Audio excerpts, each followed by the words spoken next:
Kelly Cordero po from Bao Radio. Ma'am, since sinabi niyo po na hindi niyo nagugustuhan po yung pamamalakad ngayon ni PBBM, kung ira-rank niyo po in a scale of 1 to 10, 10 is the highest, ilan po ang rate niyo sa performance po ni PBBM? Sinasabi ko kanina, 10 is the highest. Ano yung tanong? Ano yung tanong? Niyo po na hindi niyo nagugustuhan po yung pamamalakad ngayon ni PBBM, kung ira-rank niyo po in a scale of 1 to 10, 10 is the highest, ilan? So, 10 is the highest. 1 to 10. 10 is the highest. Ilan nyo ha? Ang sagot niya. Ilan po ang rate niyo sa performance po ni PBBM? Sinasabi ko kanina, 10 is the highest, 1 lang ang rating niya. Sabi ko lang kanina, di ba, kung kayo gusto niyo, wala man akong problema. Uli na lang ako.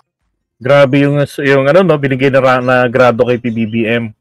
Para po sa kanya, 1 is the highest para kay PBBM. Ibig sabihin, super bagsak si PBBM. At yun na yung pinakamataas na level na pwedeng makuha ni PBBM when it comes to performance. Okay? Hindi po niya binago na rate na number 1 si PBBM na ito yung highest. Sa kanya ha, 1 ang mabibigay niya, that's the highest.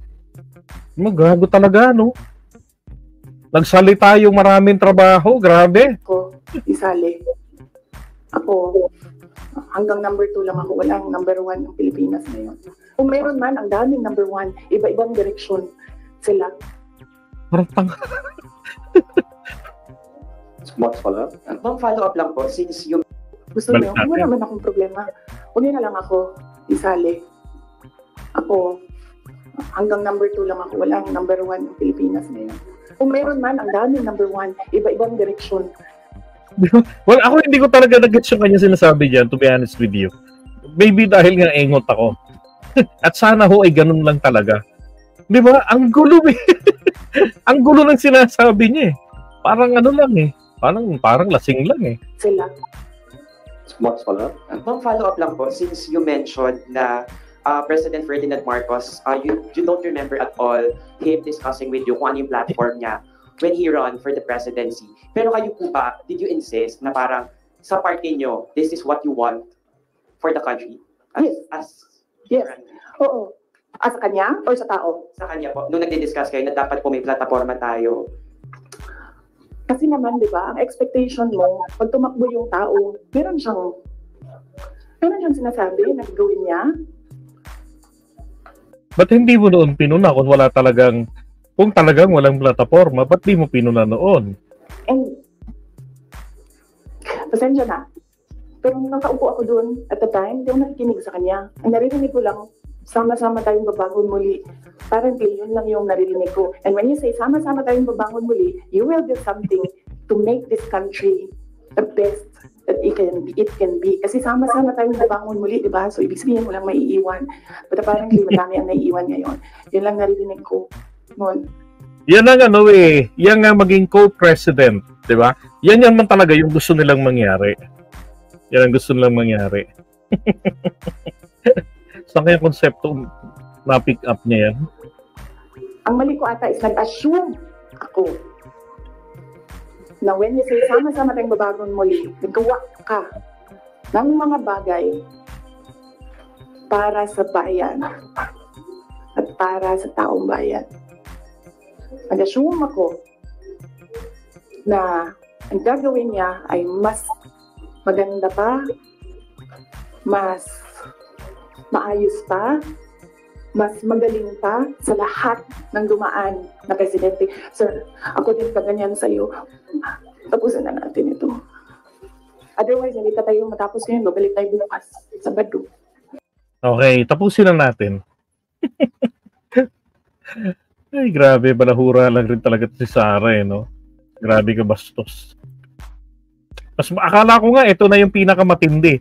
Alam niyo kasi, saan ba to? Sa No Limit Hangire ba ito? O sa El Filibusterismo?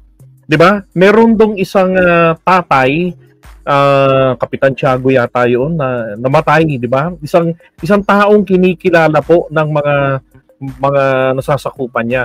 Nung namatay ito, again, hindi ko na kabisado yung, hindi ko na ano yung ano sana tama pa yung pagkakaano ko, ay nang mamatay ito, hinukay ng pare, 'di ba? At itinaanod sa ilog yung bangkay. Alam niyo ho, yung ganyang ugali, yung ganyang gawain o gawin na ipahukay ang isang bangkay at ito ay ipaanod sa ilog o itapon somewhere else, ito po ay ang pinakamataas ng uri ng paglapastangan sa tao. 'Di ba? Mas matindi na hong pagsira yan sa kanya, sa kanyang alaala. Isipin mo, patay na nga yung tao eh. Meron nga tayong batas na hindi mo dapat siraan o sirain ang imahe ng isang namayapa na. Bawal po yun. Pero yung huhukayin mo, tapos itatapon mo kung saan, sa Elfili. Thank you po, Prof. Dapat lang talagang matandaan niyo yun kasi professor yan. Accounting. So that's ba. Thank you po. At dati kong kabarangay dito sa QC. Diba? Grabe ng pampabastos yan. Grabe ng alipusta sa pagkatao. Yung ganong klase. At para maisip mo at sabihin mo yan sa publiko, pwedeng kung kayo-kayo lang eh. Sabihin natin this is just an expression of disappointment or anger.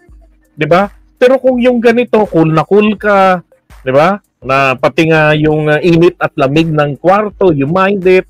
Diba? Sabihin, nasa matino kang pag-iisip. Diba? Pero hindi mo naiisip ano yung magiging epekto. Sino-sino yung mga masasaktan. Malamang ho, ang gusto niyang mangyari talaga ay may mga masaktang tao. Number 1, si PBBM.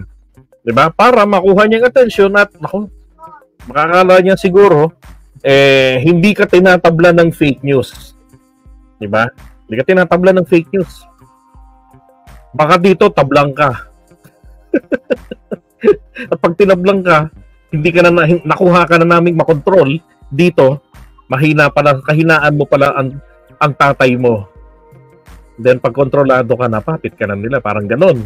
Di ba? Ako, terrible. Sabi niya, pati nga pag cocaine, sinisipon daw siya sa aircon. Kung ano, banggit niya rin niya kanina yun eh. Sabi ni Maureen, pinamalas ni Inday Sara yung psychopathic tendency niya kanina. Yan, Dunning-Kruger effect pa. Okay? Hindi ko kabisado yung Dunning effect eh. Sorry ha. Eto, sir, good PM po. Sobrang ampaya ni si Sara mo. Walang kamina-mina ang mga narratives niya. Something wrong with her brain. Even how she talk, moving, react. Diba? Hindi, pansinin nyo na lang yung galaw ng mata. Diba? Umaga na. Tara na kayong dati sabi niya wala, lahat na sinungaling. Lahat! Ay, naku. Ang nanay ko naman po ay Bisaya. Kapag sila po ay napipressure, minsan madalas nagiging parang pa-baby ang pagsasalita nila. Yun yung nagiging physiological effect ng emotion sa kanila. Kapag sila napipressure, natutuwa, o, di ba? Pero yung ganyang umiba, balibalentong yung mga mata, tapos kung saan ang paling ng paningin, naku po, hindi ko naman nakita sa nanay ko yan. Ang nanay ko ay taga-Negros Oriental. Okay? Mula ho sa lahi ng mga Cordova, ng Kasili, ng Mindanao, ng Midsayap, Cotabato, at saka ng mga Tives. Again, ng Negros Oriental. Kaya talagang Bisayang-Bisaya po ang nanay ko at Muslim ang kanyang nanay. Apelido Kasili ng Midsayap, Cotabato. So, hindi ho talagang, at maraming alam na salitang Bisaya ang nanay ko, pero hindi ko nakikita na nagaganyan ng paikot ng mata. Sabi tuloy ni Lucky Strike, exorcist na sa kanya, kaya siya ganyan. Kailangan niya pare. May superiority complex siya. May sayad. Yeah. Okay, I believe there's something wrong with her. Di ba? Kailangan dyan ipa-psychopathic. Okay, so eto naman po, iwan natin yan at pag-usapan natin susunod.